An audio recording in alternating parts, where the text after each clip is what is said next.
before I get into this review proper, I have to mention a quick couple things that happened as of lately. One, my condolences and thoughts and prayers to one of our the Discord members of SmartDown, Prince Osborne. He has been going through a lot lately, and a tragedy has happened upon him, which I'm not going to get into. But if you guys do want to know, um, if any of the SmartDown member channel is watching this, and Prince, if you are watching this, Godspeed to you, my man. We are here for you, and we love you. Do awesome reviews of a bad show, good show, match, anything. You rock, man. Also, get well soon too, man. Also, the wife of beautiful Bobby Eaton has passed away. Her name escapes me at this moment.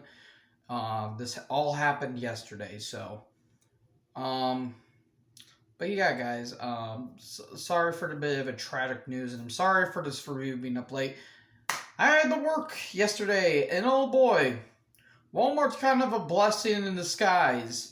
After lunch is an utter bore fest, so kind of like the latter day Iron Maiden albums, but at the same time, you can find some good stuff, like tampons and pregnancy tests at the kids aisle, in the doll section.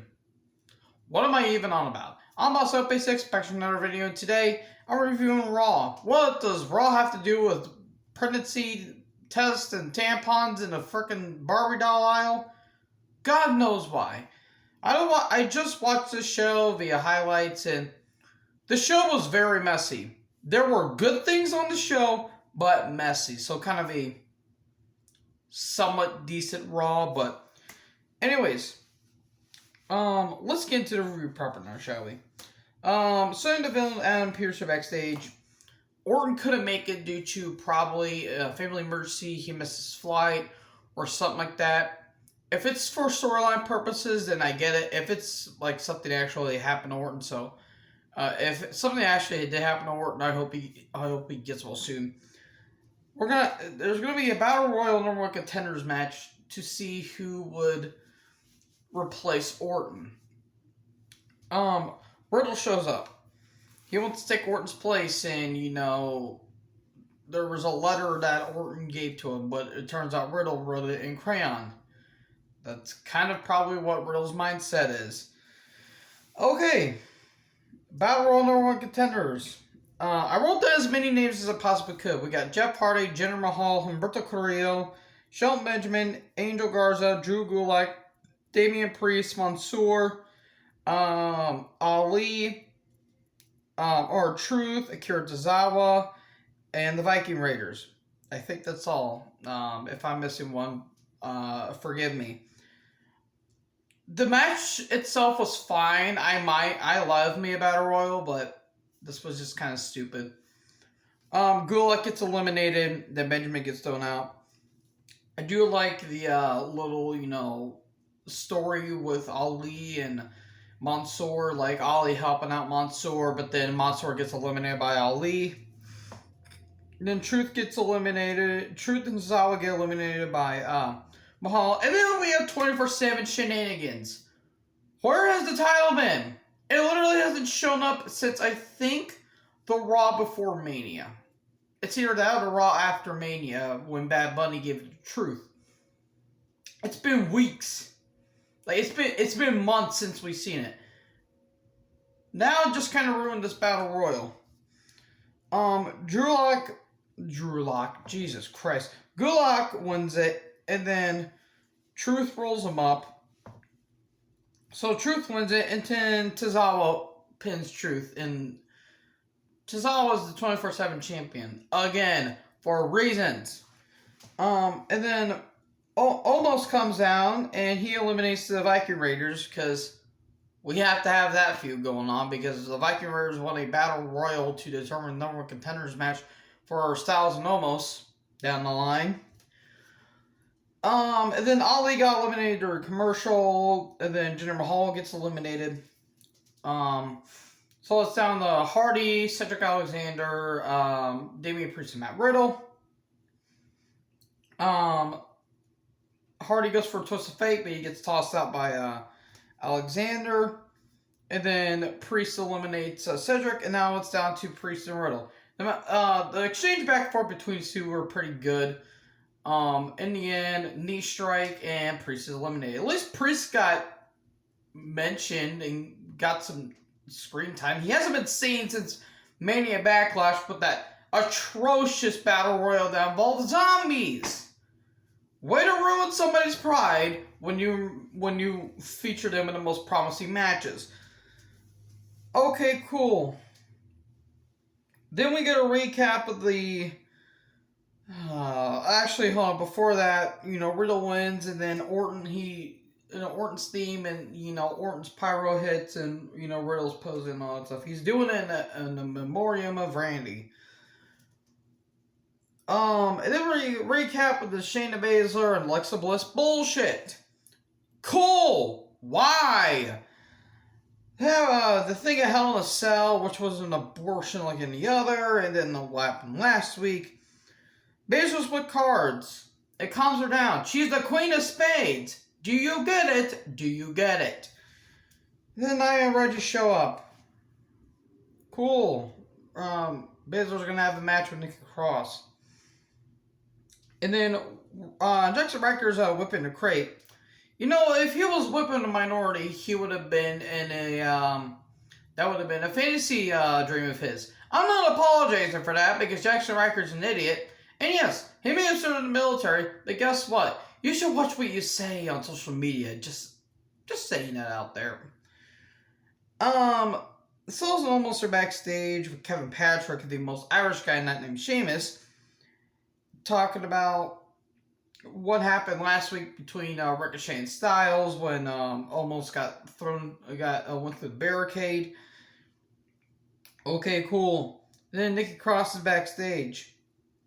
And, Lucha House Party show up. Then Sarah interviews her. You can do it. You can do better. I am going to get shot for that. But I love Nikki. I feel bad for what happened to her husband, Killian Dane, that he got fired. This ain't gonna work. Nikki Ash, almost a superhero. Sweet Jesus, just send her home already. Just send the women home. Seriously, it was bad enough what they did with Piper. Now they're calling her Nikki Ash. Oh dear. Cross versus Baszler.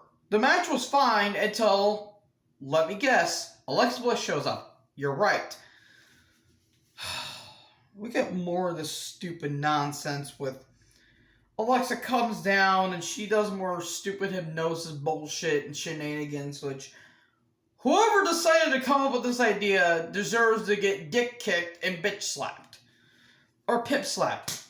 Pip slapped. There you go. Ow, that hurt. Inside Cradle 1, 2, 3. Just send Shayna home with pay. Just send her home with pay. Send her home to, Survivor Series or something. This is not how you feature Shayna. Feature Shayna like you featured her when she debuted on the main roster, when she bit Becky Lynch on the neck. Why? I didn't mind it, but why? They should have gave her the title at Mania after she destroyed, I think it was Ruby, Liv, Sarah, Natalya, and Asuka at Elimination Chamber 2020. And then she lost to Becky, and then it's been a decline ever since then. This is worse. Oh my god. We're going to recap of the Kofi and Lashley situation. Kofi comes down face to face with MVP. MVP and the women come down. One thing to say about this. Watch this. There's two things you should watch or so. This and the main event. Everything else is forgettable filler. This was great. I swear, I think the blonde could have lifted the goddamn earth if she wanted to. That's how strong she looks. This was watch this. Well, seriously, watch this. I can't go note for note on how great this promo was. MVP saying, trying to make Kofi Mania happen, and again, that ain't gonna happen. Lashley's been a dominant champion, and Kofi says, I beat him, and I'll beat him again at Money in the Bank. And then, Woods is going to come back and he's going to beat Lashley. And MVP saying, I can't compete and all that stuff. Good stuff. Trouble in Paradise to MVP. This was great. Kofi was motivated. Very good stuff. Very, very good stuff. Highly watch this. Then Eva Marie and Piper are backstage. I'm calling her that. I'm not calling her by her name. Her name is Piper Niven, and that's what she'll always be. They're having a rematch from last week. Cool. Asuka Naomi versus Eva Marie and Piper Niven. Piper Niven looking gorgeous. I didn't care because you have Eva Marie in 2021 in a match. Who did this benefit? It made Piper look strong, but to be fair, you could have made her like a Vader or maybe like an Awesome Kong, and not because of her stature, but because of how dominant she can be. Literally, she can tear through the entire women's division, and you can still make her look strong. Seriously, you don't need to call her a stupid fat-shaming name, or with Eva Marie, who does she benefit? She does not benefit anybody. This is a terrible, terrible idea. This is going to be over in probably in a month, hopefully by SummerSlam. Hopefully before that. They should just drop this right here, right now. Seriously, running splash on the Asuka 1, 2, 3. Asuka's done. I'm sorry, Asuka has not been relevant probably since last year. Seriously. She's been putting on great matches, but when was the last time she was relevant? I love Asuka. When was the last time she was relevant? What? When she won the title from Becky? Maybe. I don't know. This is stupid. Anyways, Miz and Morrison. Well, we get a recap of Orton and Morrison last week, and then Miz and Morrison backstage talking about John Morrison's drip stick. Have fun on seeing that. And then Ricochet shows up. He says, "Well, we have a match." And then Ricochet sprays his long, lengthy drip stick all over Miz, making him wet. Have fun on seeing that. You're welcome. Ricochet versus Morrison. It was something new, but it got ruined by comedy and Miz screaming all the time. Cool spots. There was some good stuff here. It's just that it got ruined by comedy. The ending was really cool though. Ricochet and Morrison were on the outside, and Morrison was trying to try to avoid Ricochet's aerodynamics, and then Morrison sitting on the barricade. Ricochet springboard crossbody onto Morrison, who's sitting on the barricade, hopefully landing on a crash pad to the outside. That was a cool spot. And then we get a count out. Okay. Still, very cool spot. Very, very cool spot, though. But I hope everyone's okay. And then we get a recap of Flair versus Rhea. Who's the heel in this? Who's the heel and who's the face? They're trying to make Charlotte the heel. You're wrong. Just send her home. Have her and Andrade have a family. What? Charlotte being there benefits nobody. Seriously, it benefits nobody. And then Flair and Natalya and Tamina are backstage. A snuck around two women is not a good idea. And they're talking. Natalya's talking about, oh yeah, I beat Rhea before, and we'll prove it again tonight. Flair and Natalya and Snuka versus Ripley, Dana Brooke, and Mandy Rose. This was very, very awkward. I don't know what the hell was going on. Mainly because nobody cared. Who was this for? Seriously. That's a running theme about the show. Who was this for and who cares? That's been the antithesis of Raw for the past year and a half now. Or for the last 15 years, let's say. Cool. Didn't care. Really didn't care. And I like Rhea. Snuka is terrible. Flair doesn't need to be there. Natalya is great as always and looking fantastic as well. Mandy, her star's falling off the sky, and Dana tries, but she ain't gonna be more than tolerable. In the end, big boot or natural selection, I zoned out. I tuned out of the show by this point. 1, 2, 3, and Flair wins. And then Rhea with the chop block, and cool. Can't wait for Charlotte to win the title and have the Raw Women's division get buried and be, like, non-existent. Okay. Riker's whipping himself, and then Tozawa runs by, and then Truth shows up. And Truth wants to know what's going on, and Riker can't talk. He can't talk. And he wanted to whip Truth, knowing him. Yeah, I'm not going to apologize for the things I said, because there's a difference between being an idiot and being a total toxic piece of trash. Anyways, Riker versus Elias, strap match. 3 questions. Who was this for? Where's the build-up? And who cares? Seriously.